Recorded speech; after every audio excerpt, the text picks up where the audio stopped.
Good morning and welcome. This is Sunrise Daily. I'm Ayo Makinde. Well, it's a beautiful Wednesday morning from here in Lagos, Nigeria. I'm Kayode Okikulu. I was waiting to hear that Lagos part actually. So. Oh, yes. I mean, Lagos is like the... Let me choose my words carefully because each state, I mean, every state has, they hold their state there, but you know, Lagos is the commercial capital of Nigeria. You can't take that away. It's like a major nerve center in the nation. And it will be very rare to find a businessman, a politician who was, or the microcosm of Nigeria, as some people say. And it's hard to find anybody who has not traveled to Lagos, maybe for business. And I mean, not everybody, but at least businessmen, politicians, and the rest. Most people travel by road. Whether you like it or not. A few people travel by air. I mean, if you're privileged enough to afford airfares, which is another conversation for another day. But most people travel by road. And if you've come to Lagos via the few routes, you know how much of a job it could be, especially now with the constructions. But that aside, what we're focusing on today is, or this morning, for this moment, is the amount of road crashes. And you know, we have the FRC come out time and again to tell us just how many road crashes we've had in the past few months. For example, in the past 6 months, they do over a year. At some point, even last year, we saw a figure for 97 months, just to help people understand that, I mean, this is the situation and this is what you need to do. Now, two things jump out at me, and I'll try to break this down to before the unlikely road crash. And I say unlikely because, I mean, that's not something you wish for anyone, but these things happen. So before and after. Now, according to the FRC, most of these crashes happen at midnight, between 1 a.m. and 4 a.m. And I don't know what you might glean from that, but for me, it means one thing: reduce travel at night as much as possible. I know for some people it's inevitable, but seeing, you know, these figures, seeing that majority of these crashes happen between 1 a.m. and I think 4:30 a.m. in the morning, I mean, it's only fair, or it's only right to try to reduce the amount of road travel at that time. Okay, so that for me sticks out. So that's before traveling. I mean, that's one of the precautions you should take. Not to talk about checking the vehicles, ensure you don't overspeed, but let me move to the other normal things. Oh yes, absolutely. And let me move to the after crash because, I mean, these things happen. And I recall the case of a woman, very sad case actually, because that news broke. It was an accident that happened on this stretch, the Lagos-Ibadan Expressway, but on the Lagos edge, the Otedola Bridge, as it were, which is, by the way, a notorious point for accidents. And, you know, what was quite difficult for me to wrap my head around is what the loved ones of the woman had to go through just to get the wreckage of the car off the road, to ensure that, I mean, because it's evidence, right? It was an articulated vehicle that drove over her car. An hawker was killed, and eventually the woman passed. Very, very sad. And, you know, knowing that, you know, people have to actually spend their money, engage touts to get the wreckage off the road, to keep it somewhere for evidence keeping. Imagine the stress people have to go through just for that. And not to talk of emergency response. It's a very heart-wrenching story. I don't even want to go to that right now, but I think we should do better with emergency response, ensuring that, I mean, the wreckage is taken off the road, kept as evidence, because litigation will happen. There needs to be some sort of investigation even before litigation if they choose to go that route. But it's important to ensure we tidy up what happens after that hopefully unlikely accident. Well, unlikely, but definitely unexpected as well. But let me talk about what happens while you're driving. I mean, while you're, let's talk about the things that happen while you're, the things that actually cause the crashes themselves. And of course, FRC has come out time and again to dichotomize between road crash and road accidents. An accident is something you didn't expect would happen. A crash is something that happens, especially because of certain judgments that didn't come into play. Now, one of the things I have seen over time, and that really, really troubles me, is the fact that the way we use lights on the dashboard, there is such a thing as high beam. Once you look at your dashboard in the night and you see a blue light on, you are using a high beam. it is there for use, no doubt about it. But the question is, when? When there is an upcoming vehicle right in front of you, you don't need to use the high beam, because guess what? You blind the other fellow. I mean, I would have thought that that's a no-brainer, but definitely it is not. It is something that is significant, and over time we should educate ourselves about this. A good number of us listening and watching right now probably do use drivers who may not know. Some use it in convoys just to depict that, no, you need to clear out the way and all of that. But not everyone is as skilled, because one thing we have also found out, even from research, is that a good number of people that drive in the nights do not have that experience. What they want is to drive in at the night, hoping that there wouldn't be so much traffic. But unfortunately, if they have to drive at that time and they have to meet an oncoming vehicle that is using a high beam, they will be blinded. So just imagine everyone is using a high beam. I don't even know what to make of that. You know, I like to believe for some people it's probably because they can't see that far. Yes. But don't forget that when you do that, actually, the next person will most likely do it, and it just makes it worse. For some people, maybe they are showing off their new LEDs. You know, I mean, we have the LED headlamps. So I think there should be some sort of regulation. There is a regulation. Ooh. That's the interesting thing. Of the regulation. Now, this is one thing that many of us do not even know. The Road Safety Commission has road user regulation of sorts for cars, for motorcycles, for trucks, for long trailers and all. There are specific regulations. Even there are times, we all know that there are certain speed limits that we're going to keep at certain times on certain roads. Yeah. Do we even do that? You know, so while we are driving, there are some precautions that we should also take. And these are some of the things that I think we also can help ourselves to avoid this unlikely, but most certainly avoidable, you know, mistakes. The report you're about to see now will give you some statistics that are scary. The one that's outstanding for me of all of these is the number of deaths. 2,471 in this second quarter road traffic statistics. And you'll also find out, guess how many people were involved? More than 33,000 people in our nation. And that is, this, in other words, these 33,751 people could have died. And these things are completely avoidable, preventable, if we only did the right things, the things we were supposed to do, as and when we're supposed to do it. If you don't have the skills, don't drive in the night. When are you supposed to drive? One of the things that I found out in, you know, more recent cars is that when you put the low beam on in the night, it actually cuts off at the bonnet, the bonnet of the truck of the car in front of you. It doesn't throw into the rear view mirror of the fellow, so it doesn't really blind the person, so that the person can also, you know, see the front better. So some of these things we all need to be aware of. There is a road user, you know, regulation. I've forgotten the name of that, you know, regulation now. That we can all search up these things online and try as much as possible to avoid avoidable deaths on our roads. But there are some things that cannot be avoided, and they have been captured on the papers this morning.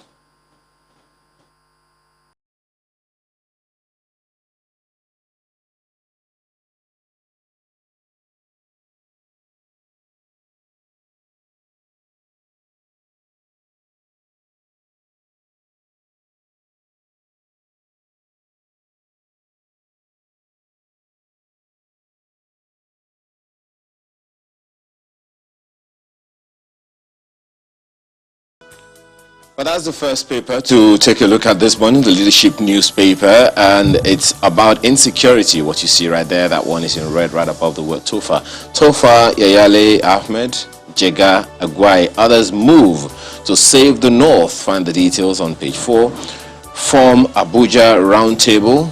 ISWAP in disarray as more terrorists surrender. Repentant Boko Haram members must face justice, says ACF. PMB security chiefs meet tomorrow. North Central governors condemn Plateau killings. All of that packed on page 4 of the Leadership newspaper this morning. Certainly something very, very concerning. And right above that one, PIA, Niger Delta leaders to consult governors. NAS on way forward. And there's a rider, removal of subsidy not immediate, says FG. By the way, just so you know, PIA is the signed PIB. Just so they wonder, well, what is PIA, What's PIA again? Oh, well, it is. Just for those who are wondering what that is. But that's the lead of the paper this morning. Well, let's see if we could take a look at the Vanguard, rather. The Vanguard newspaper is the next. And you see, the lead is politics. PDP, fresh crisis as governors' NEC members rally round Secondus. So let's say riders, just to understand this. Governors' NEC members may back Secondus for second term. Fayose Oyinlola, others may contest. Talks on zoning chairmanship premature, says Deputy Party Scribe. NWC meets today on Convention Planning Committee. Wike Ikwano PDP caucus engage in verbal war. PDP needs new NWC to win 2023 polls. Wike, well, he said that much on the program yesterday. But you find more details on page 5 of the Vanguard newspaper this morning. So that's how the Vanguard leads. But right under the big picture, you see security agents bust unknown gunmen killing cops, soldiers, civilians in Southeast. So can we say they are known gunmen now? Because it feels convenient to just say unknown gunmen. And I think it's even used outside of the Southeast these days. So good one. How group assassinated over 20 policemen, soldiers, civilians. How dear. Enugu government has not designated any person as governor's SPA, SSA, SA on Security Information Commissioner. I wonder why that is very important. More details on the inside pages. A couple of headlines. The Security Nation ready to crown Olu designate on Saturday. That's on page 12. And this one might interest you. Headline: inflation falls to 17.38% in July. That's according to the NBS. And for the lovers of Mr. and Mrs., Yeah, let me just we're here. serve you with Mr. and Mrs. this morning, which interestingly is talking about food. I want to eat pounded yam, not poundo yam, says Mr. Goes on to say, pounded yam with bitter leaf, egusi soup, and bushmeat now, with an exclamation mark. Guess what Mrs. says? Why is it that whenever you patronize a local cafeteria, there's always a problem in the house? A word, a sentence is enough for the wise, you say. So that's Mr. and Mrs. Of course, there's sports news on the back page. The AFCON 2021 draw. You're going to find out who Nigeria will be facing in the group stages. It's right there. Egypt, Sudan, Guinea-Bissau, as well as some other stories on the back page of Vanguard this morning. The Guardian newspaper is next, and it leads with a story on PIA. Despite PIA, FG to retain subsidy, sell petrol at 162 naira. Well, of course, the previous headline says removal not immediate. The question then is, when? Insists allocations to host communities, frontier development justifiable. Law not perfect, but a good start, APC admits. Wike, sending 3% directly to host communities will cause crisis. Experts call for investment in modular refineries to end petrol import. Do not withdraw fuel subsidy. Huriwa warns. What does that mean? The details you'll find on the front page continues on page 2 of the Guardian newspaper this morning. And right under that one, why insurgency uprising thrive by Obasanjo. Find the details on the inside pages. Our increasing population keeps me awake at night. And you know, the former president has been really harping on this for a while, saying if we do not put a cap on how we handle population increase, there might be a problem. The book he's holding, along with a number of other people there, says, Making Africa's Population an Asset. Well, you may want to read the story. It continues on page 2 of the Guardian newspaper this morning to find out what the details are. So many other stories on the front page, and this one on one of them, right under the nameplate. International fund recovery is not governed by local laws, Malami clarifies. I guess this is some kind of response to that clamor by states attorneys general saying that, suing the Attorney General of the Federation for why recovered funds are not in the Federation account. But You can find the details on the inside pages of the Guardian newspaper this morning. So clearly that case will be decided in court eventually. Should we say that, then say that the argument has begun on the pages of the papers? Which might not count for much anyway, because I mean, the main argument should happen in the courts, or at least, yeah, arguments. Take a look at Nigerian Tribune, the big one. Bring repentant Boko Haram insurgents to trial, ACF tells FG. And just one rider. Arm yourselves against bandits, Masari tells citizens. So, something from ACF to the FG, and now the governor of Katsina to the citizens saying, arm yourselves. We've heard this before. And what a lot of people usually ask is, with what? I mean, considering what they have to go up against. I mean, getting an AK-47 is illegal, as it were. So if you have people actually attacking with AK-47s and the likes, what do you arm yourself with? I don't even know what that means, really. Is that a way of saying, well, government who campaigned and got the job of protecting you is saying, we can't do our job, so do your job yourself. The job you asked us to do, we can't do it, so you do it yourself. After all, the Constitution is very, very clear. Security and welfare is the responsibility of government. And then when you balance it with that maxim that says security is everyone's business, so it's either this message is not coming across well, but when you hear arm yourselves, clearly, I mean, that doesn't work, because you have to arm yourselves even better than the assailant. So is it arm yourself with money? I don't even know what all of. But anyway, with intelligence. But arm yourselves is quite clear. Page 2 might even shed more light, really, on that particular one. And there's a PIA story. Host communities got fair deal, FG. This one might interest you. The health sector makes the front page. I mean, the resident doctor strike. Can you see governors move to end resident doctors' nationwide strike? I mean, some will say that move should have come 2 years ago. I mean, ever since we've been having these persistent strikes, and yet again another one. By the way, you don't want to go to some public, healthcare providers. It's a very sad situation going on there right now, because resident doctors are on strike, who, by the way, make a large chunk of the doctors that attend to these people. Well, about half. It's really, I mean, it's sad, really. I mean, if you go by that, the statistics, says that of the 70, a little more than 72,000 doctors that we have in Nigeria, only about half are practicing, about 35,000. About 16,000 of that 35,000 are the resident doctors that are on strike right now. This doctor strike must end. And that, information came from the person in charge of resource management, human resource management in the Federal Ministry of Health. And that is for doctors alone. Wow. A couple of other stories on the front page, really. There's a sports story, of course, on the back page, and let me just take one. PSG fans crucify Pochettino for parading Messi, Neymar, Mbappe, Di Maria in one side. Yeah, I feel that way too. It's like, this is not fair, really. But what do you mean? Hey, the game will be played on the pitch, so let's wait and find out what that means. Says you guys shouldn't get yourselves ready. The Nigerian News Direct this morning leads with $700 million recovered loot.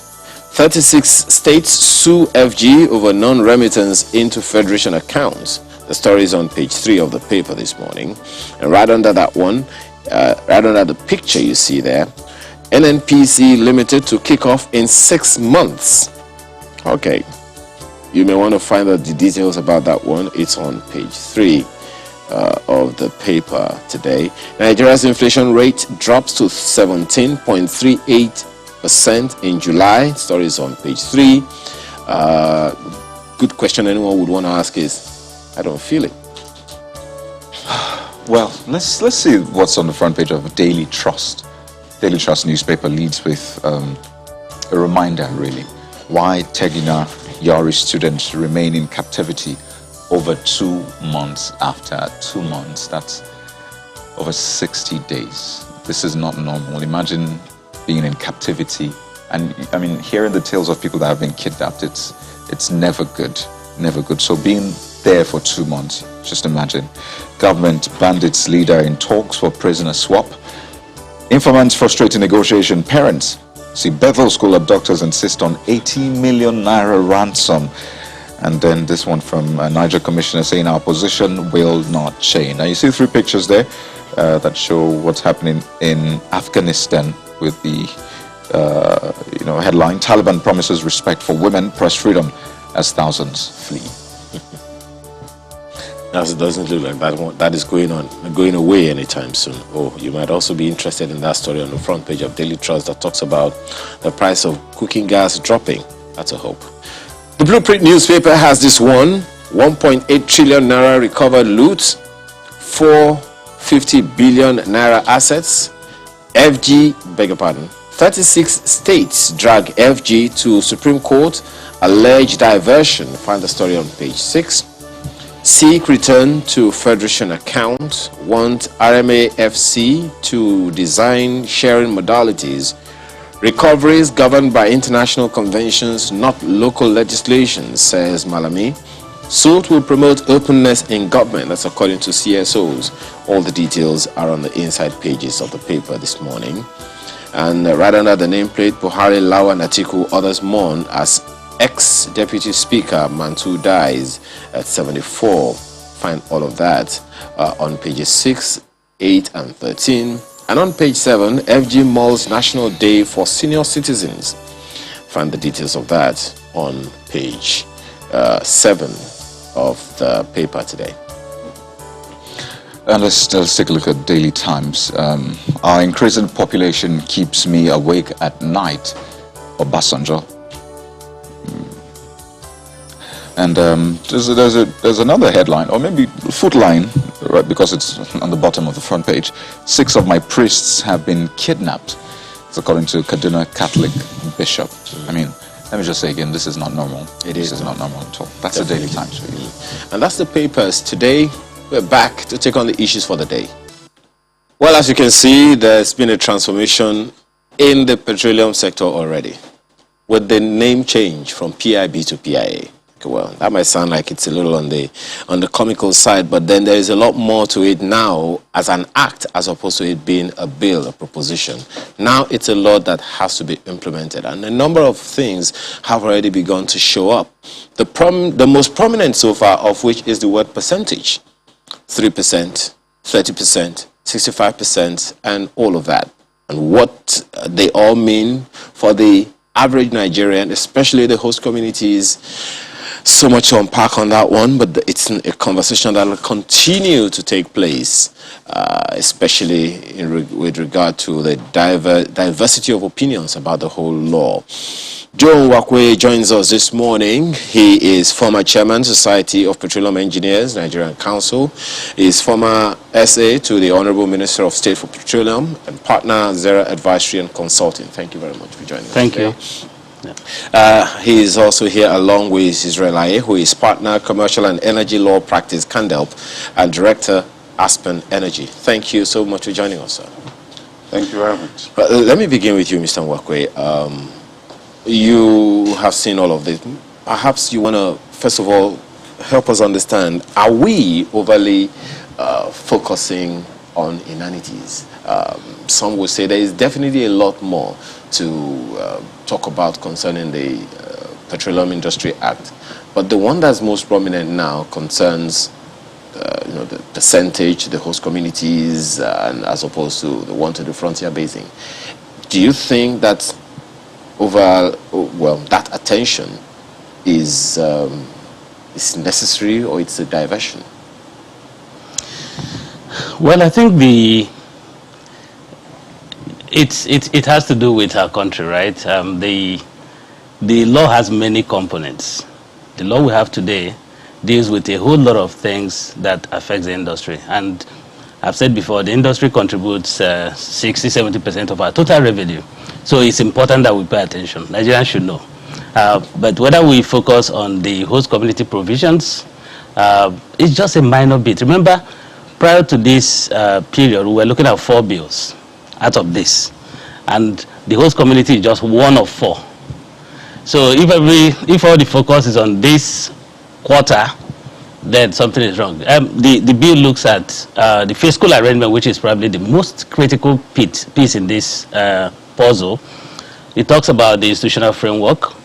It talks about the administration of the industry, which everybody agrees has had problems. And then it talks about the host communities. So if we all focus on the host communities, it doesn't do justice to the other components. I think the industry is more concerned with the fiscal arrangements in the industry because that's where the money is.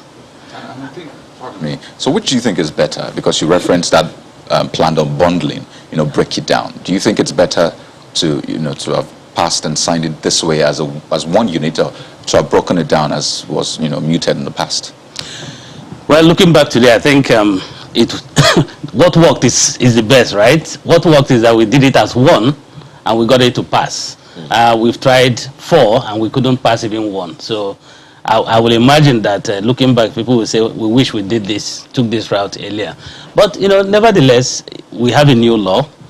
I think it's, if you ask me, it's probably a 70-80% in ranking. There's no perfect law anywhere. Okay. So directionally, is where we've done the right thing. Okay. Mr. Aye, what do you think? Is our attention on this, significant? I mean, maybe I should even ask you this way. How significant do you think this attention to the details concerning the host communities is? Okay.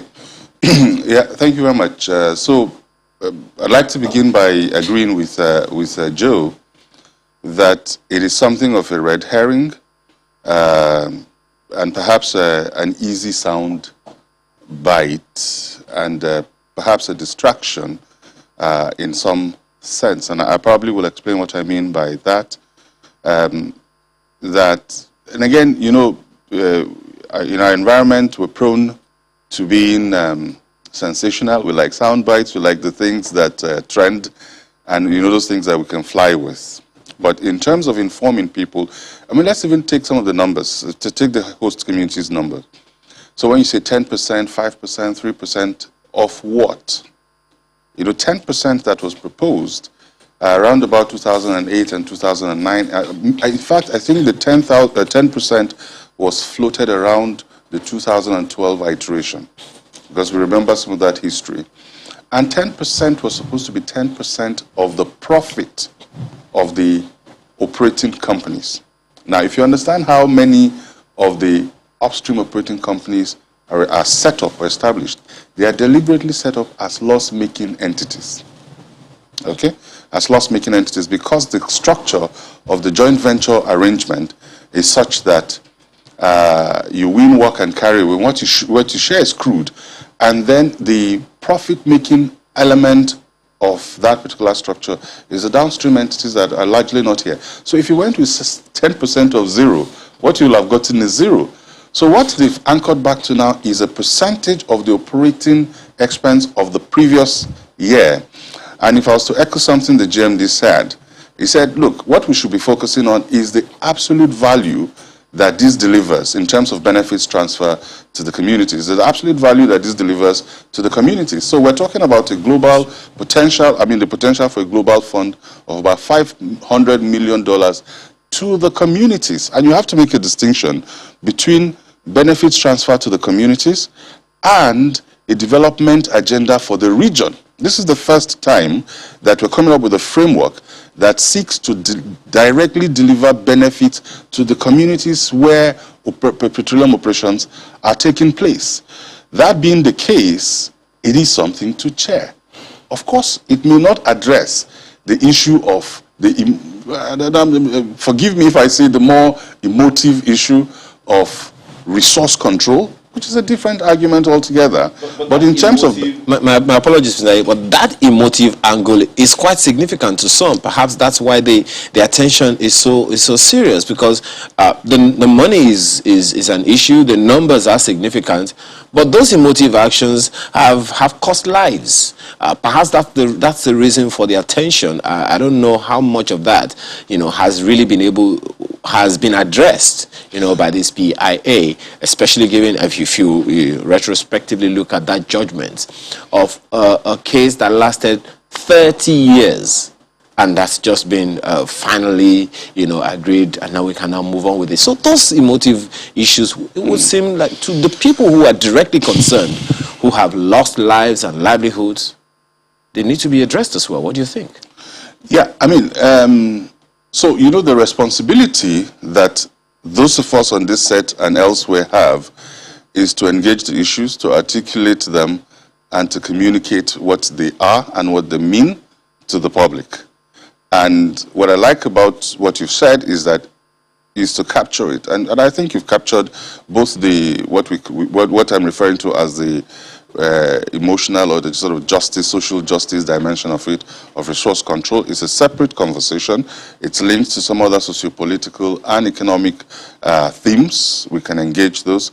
It's different from environmental management. Thankfully, I think a number of provisions have been made that sort of cater to that. But the point I'm making is that as far as benefits transfer go, this is a good start. There's never been anything like it. We've set a framework that potentially delivers $500 million to the communities, and I have to note that, to the communities where petroleum operations take place, and that, in my opinion, is a good start. We need to address the things that you've highlighted, but those are separate issues. Well, I'm glad we swallowed the frog, sort of, because that's been the major issue that has bedeviled this whole process. So let me bring this back to Mr. Nwakwe, because the PIA, it might take a while getting used to calling it the PIA. Yeah. It means different things to different people. I mean, so the host communities, we just try to deal with some of those issues, which, I mean, clearly the debate will go on, maybe till the next amendment and the rest. But to the operators as well, it means something else. To the government, it means something. Even to, to OPEC, for example, because, I mean, it impacts one of their operators or one of their major members, as it were. But as an expert in the field first, and I know we started off, what is the biggest win for you in this PIA, the biggest win? Well, I'll speak. I'll think about it as a Nigerian. So for a Nigerian, we needed to have an attractive fiscal regime that will attract investment. If you realize that in the last 20 years, our production and output has been declining, right? And that means for an average Nigerian, less money into the federation account. So we need to, there's a relationship between your production levels and what ends up in the purse, right? So for Nigeria, we needed to attract, we don't have the money to invest. This is a capital intensive business. So we need to attract capital into the sector. The downstream was practically non-existent. The downstream was almost dying. The midstream didn't exist. The upstream was struggling. So for that money to come in, you needed a fiscal arrangement that attracts people with the money. So for me, that's a major win. Secondly, we're looking at the host community provisions. You might have a license to operate, which is what the government will give you, right? But your freedom to operate is the community. It's the man that says your truck can pass through his village to the next village. So if he's not at peace with you, your operations will be hampered negatively. So I think the community is a major piece, probably the second most important. And then we talk about the institutional and governance issues. Everybody understands the challenges we've had with NNPC. So anything that kind of changes that narrative is good for the average Nigerian. I mean, we want efficiency in the sector. We want things to work. The country benefits the most when that sector runs efficiently. And we just haven't gotten there. So this takes us a notch. Hopefully, if we implement, again, it's one thing to have a law. It's the other thing to implement it faithfully. So we need to always recapture the spirit and intent of the provisions in the bill or act right now. But perhaps that also raises another crucial issue. Yes. I mean, there have been some governing laws in the sector over the years. How significantly do you think those laws or regulations impacted our activities in the sector? Yeah, I mean, we've had, if you think about on the fiscal side again, we had the PPT, Petroleum Profit Tax Act, the Deep Offshore and Inland Basins PSC Act. They have been successful to some degree, but it's one thing to be 100 to deliver 100%, it's another thing to deliver 50 or 60%. So we've had my apologies. I asked that against the backdrop of the issue you raised about implementation. Yes. I'm asking if those systems that ran those laws previously were not able to do the needful, so to speak. Do we have a system that the PIA will run on successfully, that the implementation of the PIA will run on successfully? Okay, so one of the, again, one of the big wins, if you ask me, is that we hope to end up with a stronger and more effective regulatory framework environment, right? So the implementation of laws are done through regulation. So if the regulator is competent, the outcomes will be a lot better than when you have an incompetent regulator. So we're ending up with a slightly better regulatory environment than we started out with. So I think that's important. That's a big, again, when we say implementation, if the regulator will not be competent, if the government does not pay attention, creating the agency is not what makes it efficient. So there's work to be done. You need to build capacity, regulatory capacity, right? And then special interest has to be managed. So What does it mean specifically to build regulatory capacity? Because it's something we can just gloss over. What does that mean really? I'll tell you what it means. It's simply put, get the right people to do the job. So whether you develop them in-house or you hire them, it really doesn't matter. The important thing is that the regulator has to be up to par.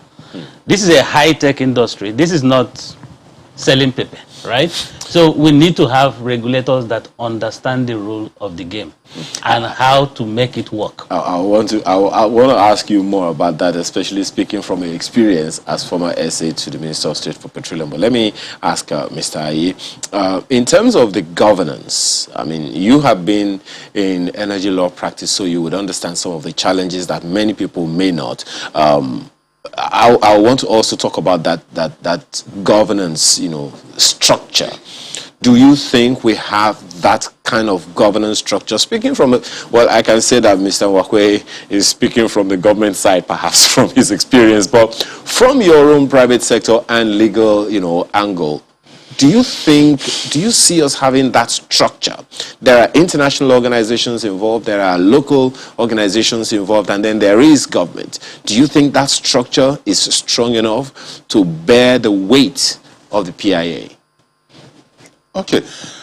So the role of people in operationalizing any sort of governance framework cannot be overemphasized. And I think that's why I would imagine that Joe Mwankwe has cut through the chase and just sort of gone to that. But let me say something, perhaps as a lawyer, about the role of the legal and fiscal framework in setting the tone, sort of setting the scene for any kind of development. I mean, it's design thinking, right?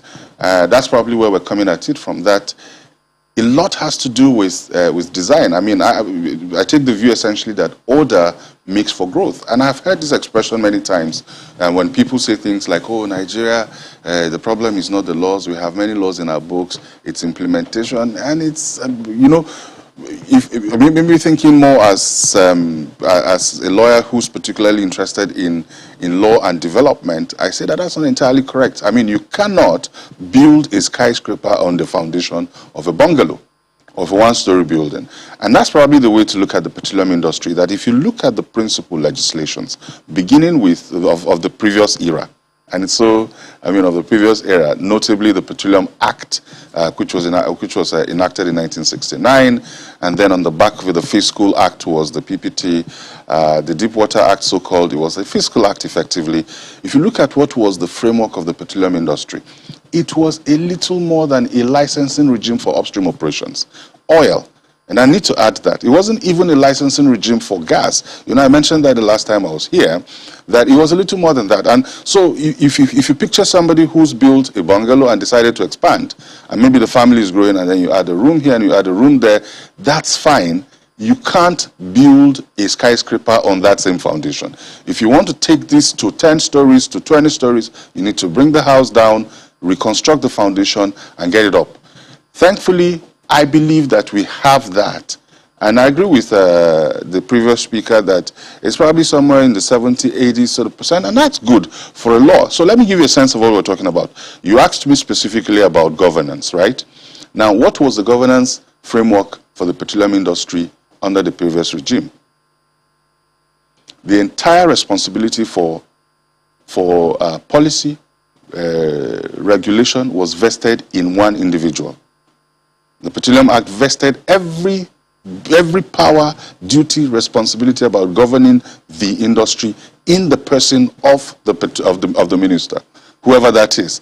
And evidence of the fact that was the most pivotal, if you will, or most significant rule in the petroleum industry, or perhaps even in the country as it is today, is that at least 3 successive presidents in recent history, maybe not successive, have taken on the role of the petroleum minister in person.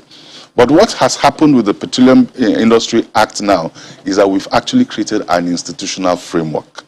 But there are still some significant responsibility for the minister. I mean, for instance, you talked about, even in the governance, I mean, thankfully we're talking about the governance, the minister still has some significant responsibility in terms of general oversight and supervisory powers over all facets of the petroleum industry. That's one. Secondly, even in the appointments that Mr. Nwakwe mentioned the other time, a good number of them still have to come upon the recommendation or, the appointment of the president, who, at least as at this moment, is also the minister. So in terms of governance, I mean, what do you see changing? Well, again, we say this sort of things. You cannot leave the industry leaderless. And I personally, and we can debate this for as long as we want to, but personally I think that leadership is key, okay? But you have to remember that until now, what is known as the Department of Petroleum Resources was not a creation of law. It didn't have a statutory basis for its existence.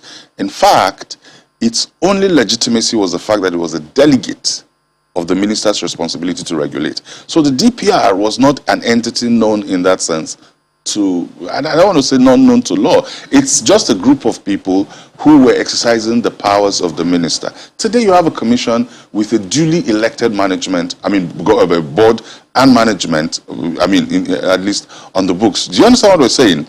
Of course, in terms of behavior and the rest, it will take a while for people to begin to adjust, to understand the scope of their powers and the rest of it. If you take, say, licensing as an activity, what we had was the minister may, again, and because the minister may, and this is hinged on one individual, we haven't had a licensing round in how many years? In fact, it took over 17 years for us to get to a marginal field exercise, which has gone the way it's going. And we're waiting to see what the outcome is. Okay. But when you have an institution that is vested with the powers to conduct that according to global best practices, and then submit the outcome to the minister to award, that is a step change. Okay. How significant is that for you, Mr. Nwakwe, the fact that these seemingly independent commissions and bodies are also appointed by the minister or by the president on the recommendation of the minister? Who is the president? Well, it is what it. I mean, I don't know of any other institution in the country where the president. We have an executive presidency. It derives from the constitution, actually. The powers of the president to whoever works for Nigeria is an appointee of Mr. President. That's fine. And in this case, I think the commission and the authority, they will need Senate confirmation, so that puts some additional checks and balances. So for me, it's not a problem. That's the same thing across every sector, really. I think the issue he's raising is that old habits die hard. Right? Exactly. So people have a reason to be concerned. So we've run an industry based on 1969 laws, where the minister was the all and all, and he did whatever he wanted. So now we are going back to one with structure, where roles and responsibilities are pretty better defined. Also supervised by the same minister. And that's fine. Somebody has to supervise, somebody has to give. So the political leadership has to have a point source that translates political aspirations to policy. That's right? the issue. So that's the role of the minister. Just a second. Yes. That's the issue. Yes. The politics of it. Is what's the entry point for the people who are going to get into the system? But that's and a number of other states other issues we'll discuss when we come back from this break. Do stay with us.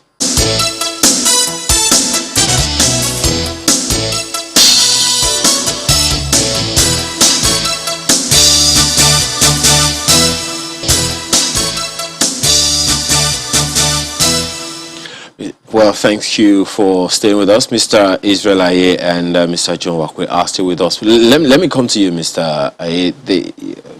The concerns will be there. I mean, you just heard Mr. Wakwe say just before the break, old habits die hard. And, you know, given the experiences that a number of people have had with, you know, the ministers or politicians being in office and supervising certain regulated, you know, areas of business, the concerns are still quite grievous.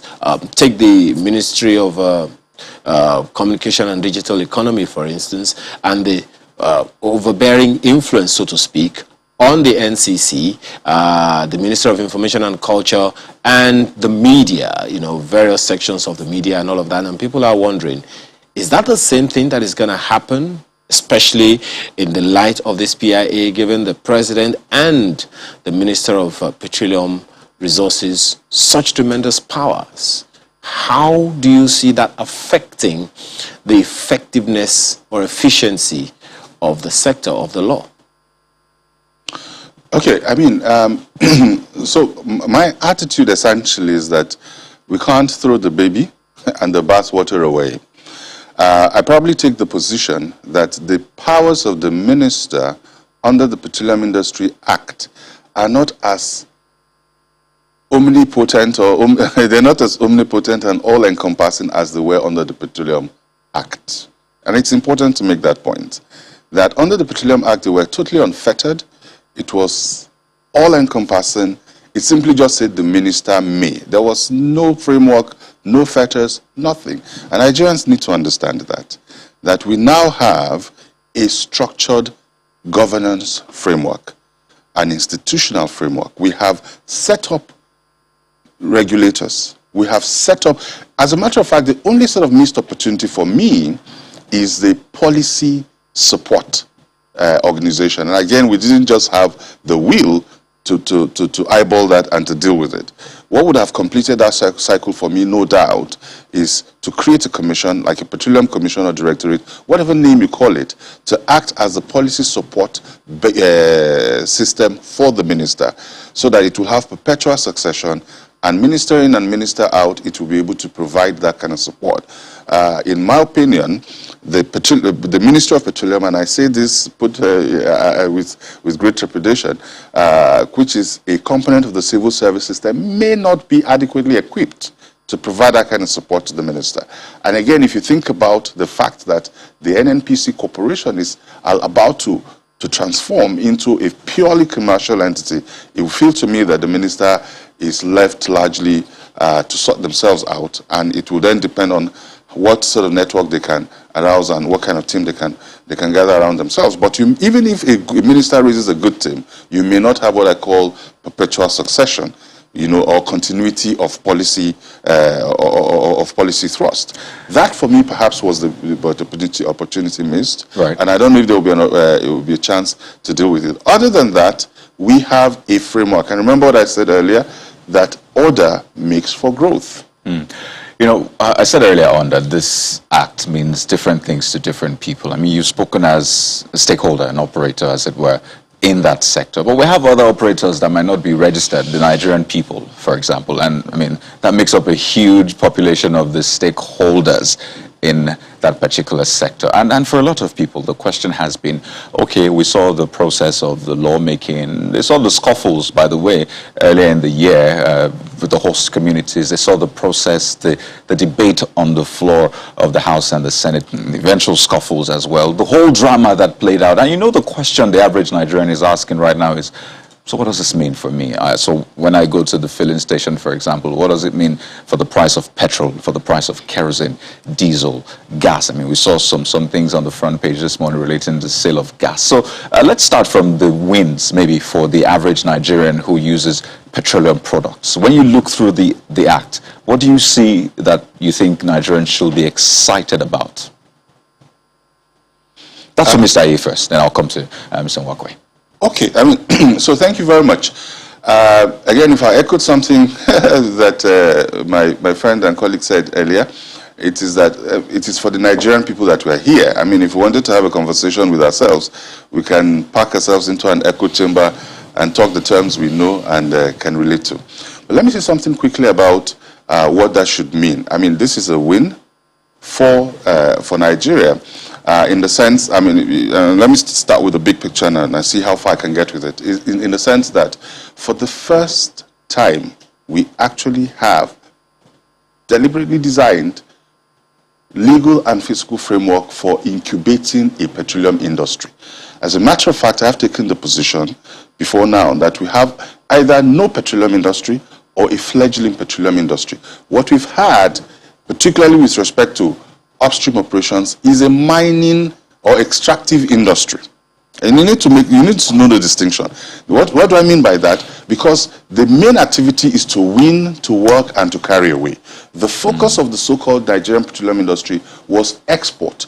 But in order for you to have a genuine petroleum industry, any kind of industry, you need two conditions: domestic participation and indigenous participation and domestic utilization of the product. Now, what this has done is to create a framework for birthing a midstream. This is where you're going to create jobs. So it's not about the price of petroleum. So, for example, talk about the price of petroleum products. You're not going to be able to affect the price of petroleum products if you cannot affect the supply, the capacity to supply. There's no way. If you want to affect price, you're going to create subsidies, and which is unfortunately what we've had. Where we're literally spending all we earn in crude sales to subsidize the importation of PMS and DPK, which does not make any sense at all, a lot of which find their way to other parts of the sub-region. So if you can break that down the more, I'll come to Mr. Nwakwe, but just to even break that down, because I want Nigerians to leave with a sense of, okay, this is what to expect in the next month, in the next 6 months, and the rest. And I'll still stay with the price of petroleum products because, I mean, the average Nigerian has to purchase these things, I mean, perhaps every other day or weekly. So what would happen in the short term, mid term? Maybe we can even talk about the long term. So, I mean, again, I don't want us to make this about a petroleum product price conversation. And I know that a lot of people out there, our viewers, are interested in this, but the point to make is that if you take the upstream, which is what we associate, so when you talk about the petroleum industry in Nigeria, a lot of times we're thinking upstream and we're thinking petroleum products, right? So if you take upstream, for example, how many people does the upstream employ in Nigeria? I mean, in total, how many people? Directly, 20,000 tops. Indirectly, maybe 100,000. What is that in the context of the whole thing? So what do you need to have? You need to have more refining. You need to have more processing. You need to have all the you need to activate and energize the value chain in order to be able to create value. So we're moving from rent to value. And that framework is what we've put in place. It's like a large ship that is plowing water and going in a specific direction. If you change course, it will take a while for it to become apparent that you've changed course. And I'd like to say, if we have any sort of trust element, that we have changed course. I sort of get a sense that you're saying, well, it might get a bit harder from here, but it only gets better after the harder. Am I right? Okay, you're putting words in my mouth now. I just want to be sure that's what I'm hearing, because maybe you're saying it without saying it, so let me be clear. I'm probably saying that things wouldn't happen as quickly as we think they would, but in terms of, navigational direction, we've changed course. I've spoken like a true legal practitioner. I thought I was the only one that thought that, actually. I thought I was the only one that talk about that one. So, Mr. Wakwe, your thoughts on this? Because whether you like it or not, that's the thought in the mind of the Nigerian. So, should we brace up, really? And I think it's important to actually tell Nigerians, should they brace up that, okay, the next maybe 6 months, it might be tricky, but then it's only for the better? Yeah, I think that point has been made, even if he didn't say it exactly that way. I think the next couple of months will be a bit stormy, because change comes at some pain. The Act seeks to deregulate the market. So now what does that mean? It means that product prices will be market determined. Now we've seen all other products except PMS have been deregulated. So essentially, we've seen, where diesel is right now. Okay, so that's a deregulated market. So what would that mean for the average Nigerian? It means that prices at the pump will go up ultimately. Will they pay more? That's slightly a different conversation, because we are paying a whole lot more today. We tend to think that what we pay for PMS is what we pay at the pump. I hold the view that we pay a lot more than that, because when somebody takes money from FAC to pay that difference that we call subsidy, we are still paying. They're taking your money, my money to pay eventually. That's what it is. So basically we gave some that way and gave some at the pump. But I think that once we shut down this other back channel, right, we will see a slight bump in price at the pump. So for the average Nigerian, again, I'll use that word, he will think he's paying more. But I think that if the efficiencies we saw in the diesel market, and there are numbers to show that we actually pay the least amount for diesel in this sub-region today, right? So if the efficiencies... That's with the deregulation. Yes. And so there are benefits to full deregulation. We've seen it with diesel, we've seen it with every other product. So if those efficiencies are translated to the PMS market, I think that the average Nigerian will ultimately, not in the near term, but maybe in the medium term, be a lot better off. I think the challenge, my apologies, Mr. Wakwe, I think the challenge with that fact that you're raising, that you gentlemen are raising, is in the communication of it to the people. Over time, as my colleague was trying to ask, just to be clear, there has been all of that communication about, look, Nigerians should brace up, but it would seem like the people who are advising Nigerians to brace up are not using the same braces. So, it's natural for people to be concerned that, look, if we're going to have to pay more, what are the people who are giving us this? What are they doing? This has grossly dissipated the trust quotient. So, how do we communicate that? That is the issue. So like I said, you have to look at this as a system, right? So, if we're not dipping our hands into FAC to subsidize petroleum products, FAC should have more money, right? So the states and local governments and the federal government should get a bit more money. All ifs, by the way. Yeah, and that's the best I can do, really. So the question is, how does that translate to better life for the average person?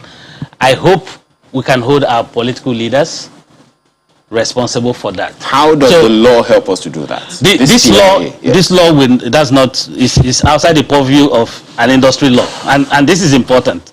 What the law says is that, well, we will allow the market to determine prices of products. But by the way, before we wrap up on that, I would like us to go back. He talked about jobs.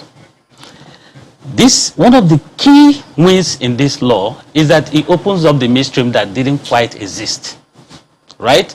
So if we get it right, and that's where, in terms of the capacity to generate jobs, it has the biggest potential. He just threw up a number of 30,000 direct jobs in the upstream. Yeah. The downstream has probably 200,000 direct jobs today. And if we get the midstream, it can do 10 times this combined. because that's where you have refining, processing. So those are big monsters, right? Good question. My apologies, because we're running out of time. Good issue you raised there, but how does that really affect the refining? Speak to us as a former SA to the Minister of Petroleum Resources. How does that really help, this law? How does it help, in the refining process? What does it do to the existing refineries, and especially also what are perhaps added to the refineries that have been licensed? Many of them have not been able to take off. Excellent. So part of what it does in the midstream, it creates what we call the Midstream and Downstream Infrastructure Fund. That fund is expected to invest proceeds into startups in the midstream and downstream. So that would de-risk some of these projects. So some of these licensed refineries are not going forward because the promoters either do not have, or there are significant risks to it. If the state takes equity, for instance, through this fund in those investments, right, they will come on stream, because investors will have a lot more confidence that you're putting your money where your mouth is, right? So it is expected that investment from that fund would de-risk several projects in the midstream space. So that is important as well. Okay. And I say for tax revenues, for jobs, the midstream is where our hope is, right? So I expect that to happen. The other thing that we haven't quite looked at is cost.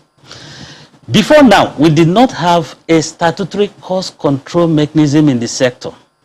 So basically, we rewarded efforts. So if you say you're building a pipeline, we say, okay, we'll give you capital allowance.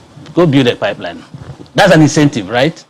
Whether gas flowed through that pipeline or not, we've given you tax credits already, right? Incentives. So now, the thinking is that no. So the government ended up giving incentives to people who invested in things that did not make appropriate returns, right? So the thinking has changed, that the law says we now have something that rewards not effort, but outcome. Before we run away on this, Mr. Wakwe, let me bring in Mr. Aye, because I remember earlier on he said that old habits die hard. I think that's what you said. And I mean, fantastic laws, even though you have an issue with, that saying fantastic laws, very hard to implement. But what should happen now? Because clearly we're going to have a commission, an authority, which we did not have before. You'll expect that, the appropriate government agencies will push this, who, by the way, may need training and some sort of retraining. So what happens after a law like this is signed, into an act? What should follow such that we can have quick or very excellent implementation? Okay, thank you very much. And which is, but I like this question and even the previous one, which sort of Joe was responding to, and that is the fact that I believe that the petroleum industry should be the business of all Nigerians. My attitude essentially is that the natural resource space is a trust space, okay, and that everybody who has the privilege to interact with it does so in trust for not only the generation you're in, but for the generation that is supposed to come. So a significant component of that particular industry is accountability, yeah? And in order for us to be able to hold those who make decisions on our behalf accountable, we need to even know what the framework is. So those of us who have had the privilege of interacting with the subject, as long as we have, and have some insight into it, should learn to communicate the issues in plainer language, to pull out the issues in order to empower Nigerians through the various laws, the Freedom of Information, the Extractive Industry Transparency Initiative provisions, which, by the way, have been grandfathered into this law. So under this law now, you can no longer, so the whole sort of confidentiality of commercial arrangements have been dispensed with. Okay. If the average Nigerian, or any Nigerian for that matter, can actually request information from the government with respect to payments and those sort of arrangements. But let me just say this thematically, that what we need to do to add as a component to the management of this entire framework is accountability. Okay. Nigerians need to hold everyone that they have entrusted with this accountable. Now, how that is going to happen, that's another conversation altogether. But we have to thank you, gentlemen, for being a part of our conversation this morning. John Wakwe is former chairman, Society of Petroleum Engineers, Nigerian Council, and former SA to Honorable Minister of State for Petroleum. He is also partner, Zera Advisory and Consulting, alongside Mr. Israel Aye, who is a partner, Commercial and Energy Law Practice Candel, and is Director, Aspen Energy. Gentlemen, thank you so much for your time this morning. Thank you very much. Thanks for having us. So Sunrise Daily comes on next with this issue.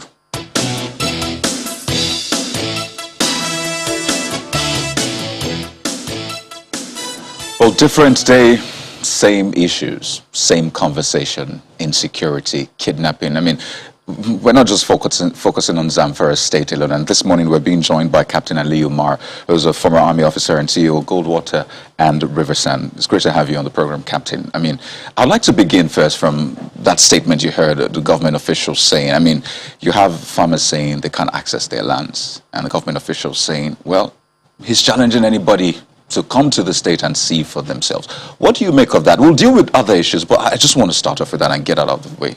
Good morning. Very unfortunate statement. I mean, my grandmother knows that it's not even safe to stay at home in rural areas like Zamfara. So at a point you begin to see what we say and maintain, which may sound a bit hard, but it's true. Our politicians, our leaders, sometimes our national security liabilities more than their national security assets. What he has said is heavy. What he has said is grave.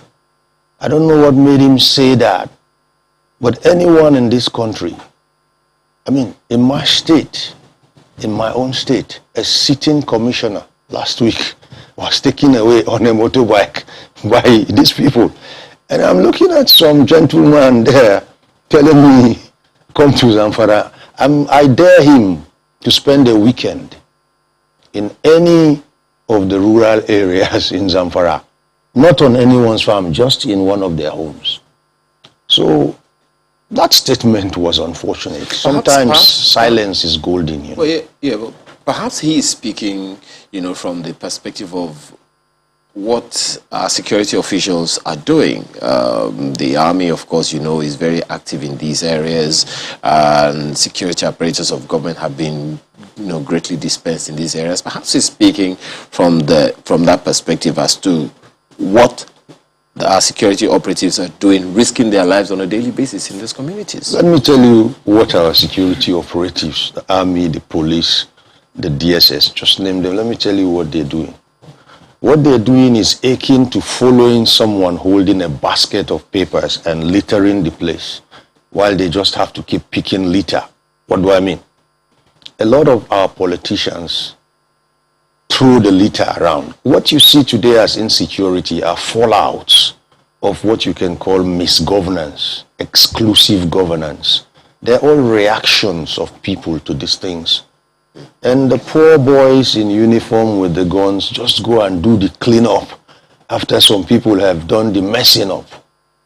So the army can continue to work and work and work. If you don't plug the hole, there will always be water on the ground for you to mop. And eventually they will be overwhelmed. But when a government official makes such statements, I mean, just staying on that for a bit, I mean, you believe that silence will have been better in that situation. What are the options, or what are the possibilities? Is it that we don't have enough repercussions, reward, and maybe punishment in place? Because it will seem that these things happen. We see them happen time and again, and you wonder who's meant to maybe take the fall, take the blame, be reprimanded for this. Is that something you think has been perpetuated for long and is causing this? Okay, let's start with silence is golden. What I meant by silence is golden is you really don't have to talk if you don't have anything positive to say. Or if you can't speak to the truth. I mean, if you stay quiet, strategic security-wise, we don't really know where you are. At least you are safe. Than to just open up and say things that are outrightly alien to the situation on ground. Now, coming to the other part of your, I tell you something.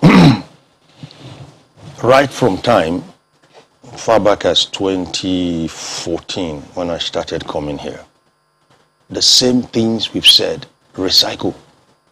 What we are seeing today is physically, what the eyes are seeing today is what the ears refuse to heed.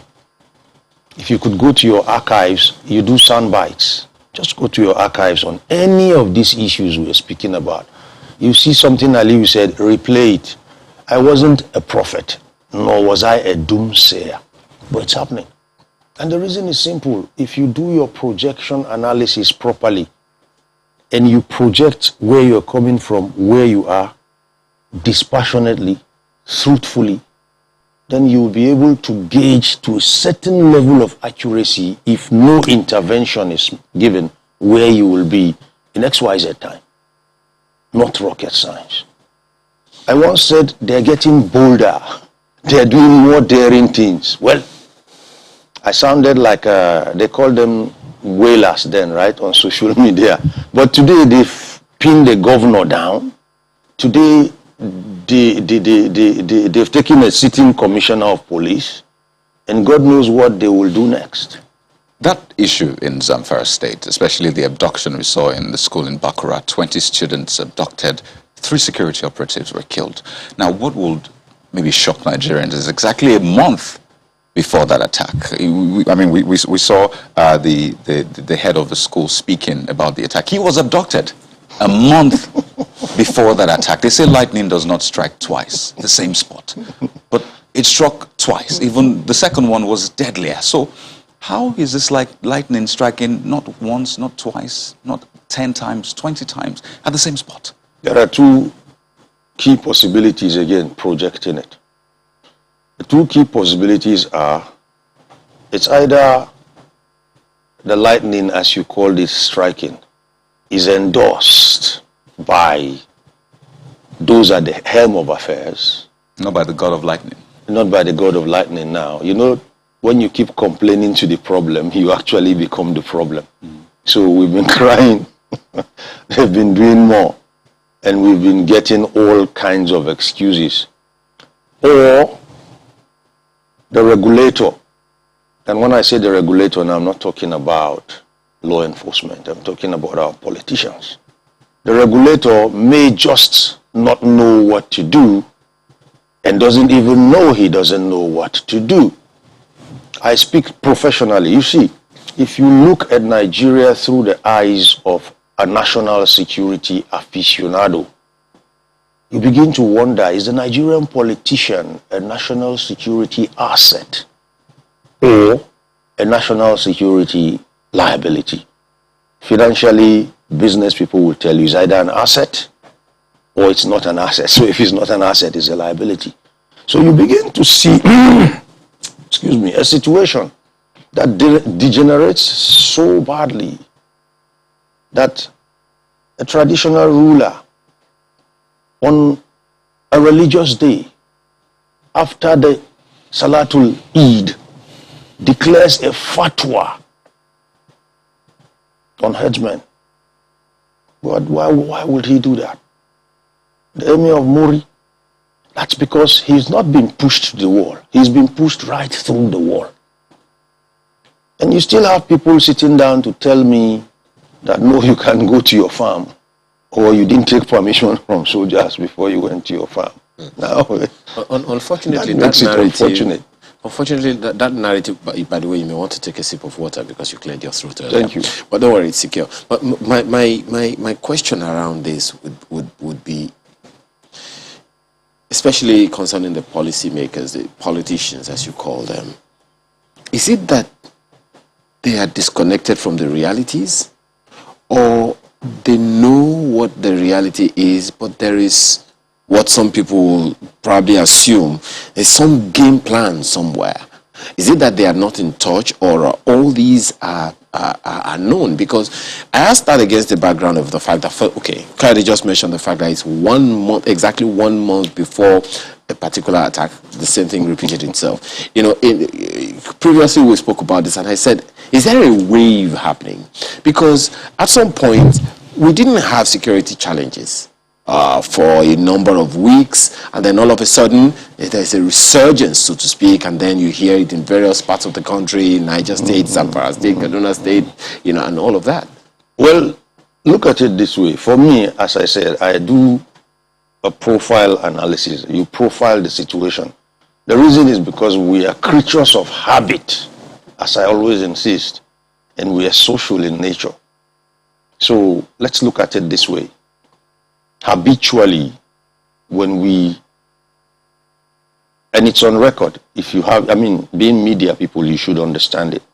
Habitually, when we start coasting towards political transition, certain things begin to blink on my dashboard. So they don't surprise me when they show up. But this didn't happen just this year. It happens just this that's year. It. You're looking at, hold on.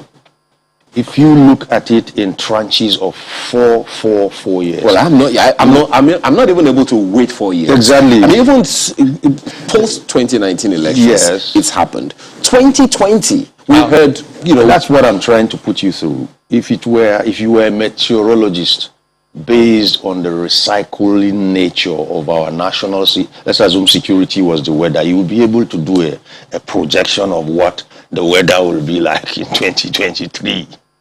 That's where I'm trying to bring you to, based on my own dashboard and what I see. Now, why is it that you see some kind of complacency or some kind of, this is new, or we're on top of it, ambience from those in power? It's called social behavior, 1, and 2, cognitive dissonance. And it's rife with Africa, politics in Africa. The man at the top on the throne is the deity. He can't go wrong. Even if he were leading you to hell, he is correct.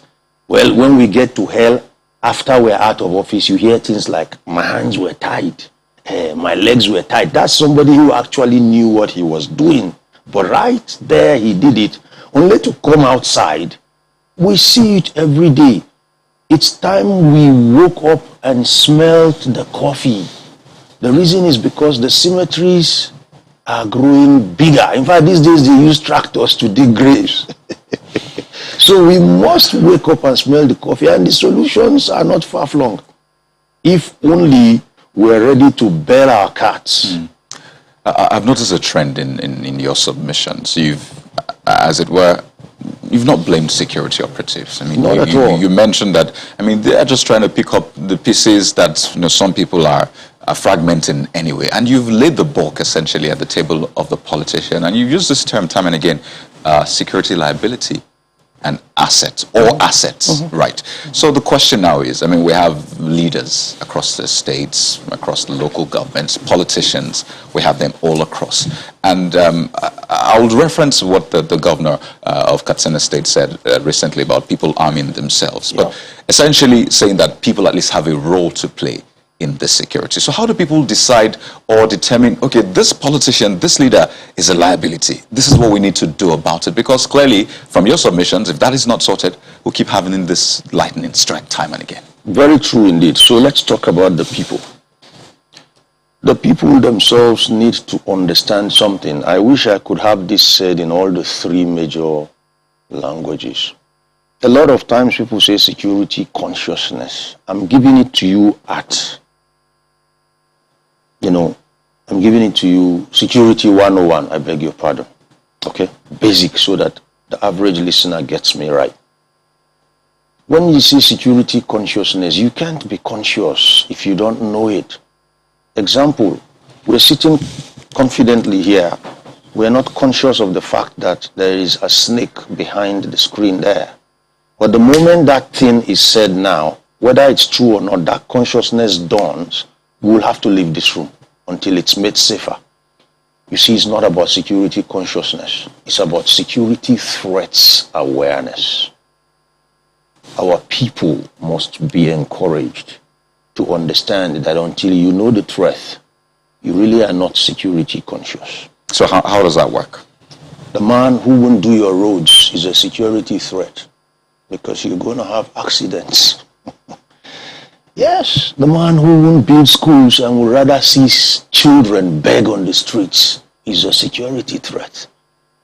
hash, Almajiri, that Almajiri boy you are seeing, just go and get me any bandit or insurgent. Take enough years out of the bandit until he's 5 years old. Let's assume I'm a bandit. Just take enough years off me until I'm 5 years old. On our dashboard, 97% of the time, he was an Almajiri boy at 5. So it was a disaster waiting to happen anyway. Absolutely. We were even nurturing it. Now we live there and go to traffic and see our children. No nation is greater than its children. So that National Orientation Agency guy who doesn't know what to do and he's using our resources to do it is a national security threat. It's not about the soldiers and the policemen. Of course, operationally they also have their own problems. Okay? But I'm telling you that if you have to plug the hole where the leakage is coming from so that your soldiers will have less to clean, then what do you think happens? You have to talk to certain people and bail certain cats. Let me digress. Afghanistan. And you will come to that. That was always going to be in this conversation. We will come to anyway. that. We will come to that. But you know, the issues that you have just mentioned now, there are those, some of them are what they call the non-kinetic initiatives or whatever it is, interventions that are supposed to come into this thing. You know, and it's really very troubling that you say this again. But you see, one of the issues that a number of people in government will tell us is, look, Nigeria does not have so much resources as it would have loved to expend on some of these initiatives that you're talking about. Really? Yes. For instance, I mean, which day was it? The Ministry of Finance and National Planning were telling us that no, we really don't have much money. We have to borrow to fund the next year, to fund next year's budget. And of course, there's been so much complaining about the fact that we are borrowing too much. So essentially, I'm saying, whether it's at the federal level or at the state level, we don't really have so much resources. So if we are not able to meet these expectations of the people, are you then saying that we're in a bind? No, we're not. It depends on what you see. Most of the time when we talk about solutions, the average civil servant, politician, public servant thinks money. It's true. Money actually oils the wheels of progress. But I prefer to look at it from the cost-effective or cost-efficiency aspect of things. Yeah, we don't have money. How much do you have? 1 naira. Fine. What can we expect for 1 naira? Are we there yet? You know how much has been sunk in the Northeast? It's in the trillions. It's in the trillions. The last chief of army staff, may his soul rest in peace, met the Senate and they asked him about expenditures in the Northeast. It's so humongous. And he was just coming into office and say, you know what? You have to revert to my predecessor because there's so much on my plate now. I really can't be bothered about how much was spent by my predecessor. That's history. What I'm talking about cost effectiveness is not about whether you are rich or poor. There are countries that are not even anywhere near 10% of our net worth as a nation. Not gross, net. And we see what they do with the little they have. So when you look at the expenditure and you go down to the field and you see your soldiers, they don't even look like people who have seen 0.001 of what you are hearing has been expended. That soldier, that policeman, he is no fool. So essentially, what are you saying? What I am saying is the expense doesn't match the result. Or is it the result now? Does not match the expense. Those in service may be too shy to admit it, I understand. In our climes, that will amount to career suicide.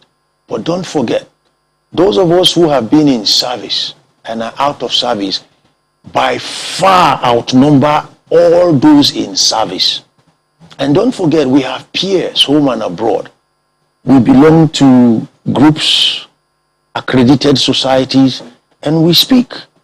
And we talk to retired generals, we talk to retired policemen, we talk to chiefs of police of England, and we share our thoughts. And when you hear such things, two things happen. They stretch your minds. And you come back home and start wondering, are we on a different planet? Yes, we're not in Europe. We're not in America. But it's the same thing we're talking about. My apologies. There's something that you said about those interventions that are non-kinetic, education, health, and all those things. Now, when we talk about security, the states, for instance, will say, look, I really don't have the kind of control that you are expecting me to have. I don't control the security apparatus, but some other things are on the concurrent list, not on the exclusive list. The education, health, and all those other things. So essentially, you are saying then, if I understand you correctly, that there is a lot the state governments can do to mitigate the possibilities of insecurity degenerating. Yes, indeed. Let me tell you something about insecurity. Insecurity doesn't just happen like this, like switching a set on or off. It grows over time.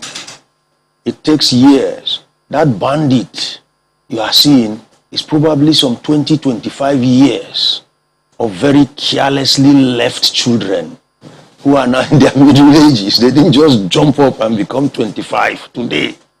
So strategic security-wise, you could look at today's Nigerian child and tell me what tomorrow's people Nigeria will look like from a security man's perspective. So, to my state governor, I use Lagos State. I'm not marketing Lagos State. I once took part voluntarily, freely, in something Governor Sanwo-Olu did for the Lagos child. It's called Snacks for Thought. We gave them free food in public schools, and while they were at it, they came down to our level, and we shared a lot about security with them, particularly when they were taking children from Lagos schools. You remember then? When they were kidnapping children from schools in Lagos State? You know, Ambode was then at the helm of affairs with Fatai Oseni. They swung into action and stopped it. The moment Sanwo-Olu came in, you know what he did? He plugged it right there. The leakage. By what? Equipping these children's minds. Well, it's interesting you reference Lagos, because in the same Lagos today, yes, I mean, you can be driving in traffic. I had a friend just narrate this experience. I mean, he was driving in traffic and someone came from nowhere, well, from somewhere apparently, just opened the door and picked valuables in the car. And guess what? There were policemen just a few meters away. Of course. And this is a true life story. In fact, it ended up really bad for him. Maybe another conversation for another day. And now that's the experience of a lot of Lagosians today. So right now, yes, we may have nipped in the bud the future ones, but there are those happening today. Maybe as I speak, someone is being a victim of one chance, you know, and the rest. Very true. The Snacks for Thoughts initiative took place quite early in his, you know, ascendance to office. We did that within 3, 4, 6 months of Sanwo-Olu becoming governor. That's been quite a while. What it has improved to or degenerated to again is a function of, as I told you, cost effectiveness. Cost effectiveness cannot be driven by the policeman, cannot be driven by the commissioner of police, cannot even be driven by the commissioner of whatever sector the police is under in Lagos State, or special duties commissioner, whatever. I'm not a politician. It's driven by the chief executive himself, Sanwo-Olu. If I were to work with you, I don't understand your downlines. They are your babies. You're going to give me cost effectiveness, or I'll have to change you. But that's for Lagos. There are other states, nationally. Okay? Yes, but there are other states who have perhaps a lot more peculiar institutions on their hands. As Kayode said, they are dealing with clear and present danger. But then you are also speaking to future risks. You know, now measuring the two together, that's a Herculean task, you would agree, especially in the face of depleting resources. There have been communal clashes over the years, for instance, in Plateau State, the same thing in Benue State, same thing in Kaduna State, and a number of other states like that. So handling those issues is quite Herculean. But then having to manage those as well as preempt possible worse risks in the next 20 years. Let's look at it this way. It's quite Herculean, but if you actually belong to my kind of mindset, we don't come, you don't see us every day, but we just believe that even the planet is actually little bits of grains of dust, the entire planet Earth. Yeah, it's Herculean depending on what you see. But let me tell you something. Futurist, presentist, or even the past, take it from me now. You see, yesterday, once upon a time, was now. And sooner than late, tomorrow will be now. So you are in the strategic position of the now time. What are you doing now? That will take care of tomorrow. And that will write your history when tomorrow comes. And you're talking about today. So if you want to do things right or want to see things work in 20 years' time, your best position is the now time. Okay, on that same issue. Let me just add a bit. Okay. Security-wise, we are blessed with the benefit of hindsight, and we're alive in the moment. If we are creatures of habit, then we can project 10, 20 years to come. Of course, there will be what you call variables. But then these variables will not alter it the way you divide 4 by 2 and it becomes 2. It's a function of time. If you understand these things, you look at a security situation, you don't see a big problem really. You just see a problem that is actually big because it's so many little things put together. One of those little things are the sentiments that are always at play in people. For instance, these communal clashes. You know, religion, for how long, exactly, how long the farmer-herder clashes lasted. The sentiments in the Niger Delta, you know, that one also, and how strong those sentiments were, you know, that has culminated in what we have as the PIA now. So, decrypting those sentiments, I don't know if you think it is something the policy can address. Nah, far from it. I tell you, who are the founding fathers of these sentiments? Politicians. One, politicians. So let's live with it. We have sentiments. How do we decompose it? There are two things, technology and metacognition. Let's start with technology. I look at herders and farmers, they are clashing, their cattle are eating, and I'm just laughing.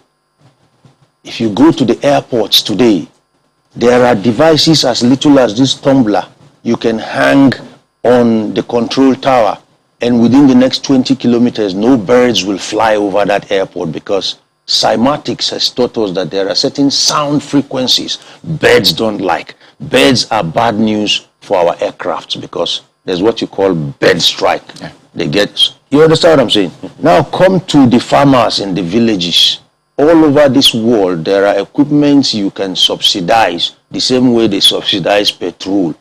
If you don't want to subsidize it, there are people who will bring in their investments and do it security-wise. And no cattle I talk about arms. That farm. No, what not arms? These are toys we play with in my profession. I could put something in your farm and no rodent, no cattle, no matter how savvy that Fulani headsman is, there's nothing you will tell that cow to that will make that cow enter that. In fact, that cow won't even come within a radius of the area of that little. Come on, guys, let's think here. But as I told you, I'm beginning to wonder, are our leaders' liabilities or assets? Back to where we started from. And, you know, I said this thing, that same conversation, different day. I mean, we're talking about Taliban taking over in Afghanistan. I mean, this is the same conversation on a different day. And a lot of people have talked about the possible effect on Nigeria. I mean, the president wrote an editorial, as it were, saying that Africa is the next frontier of global terrorism, just to paraphrase? I know a lot of people have projected, but for you, if you can just quickly, as we wind down, merge the lessons and the possibilities of this for Nigeria. For Nigeria, the fight against terrorism, banditry, and whatever. For Nigeria, I now come back to my constituency. Let me place them on the hot seat. The security community, armed forces, police, and whatever. Afghanistan is heads up. By now, I expect service chiefs, national emergency agency chiefs, road safety chiefs, you name them. I expect them to be sitting close to their screens with their notebooks.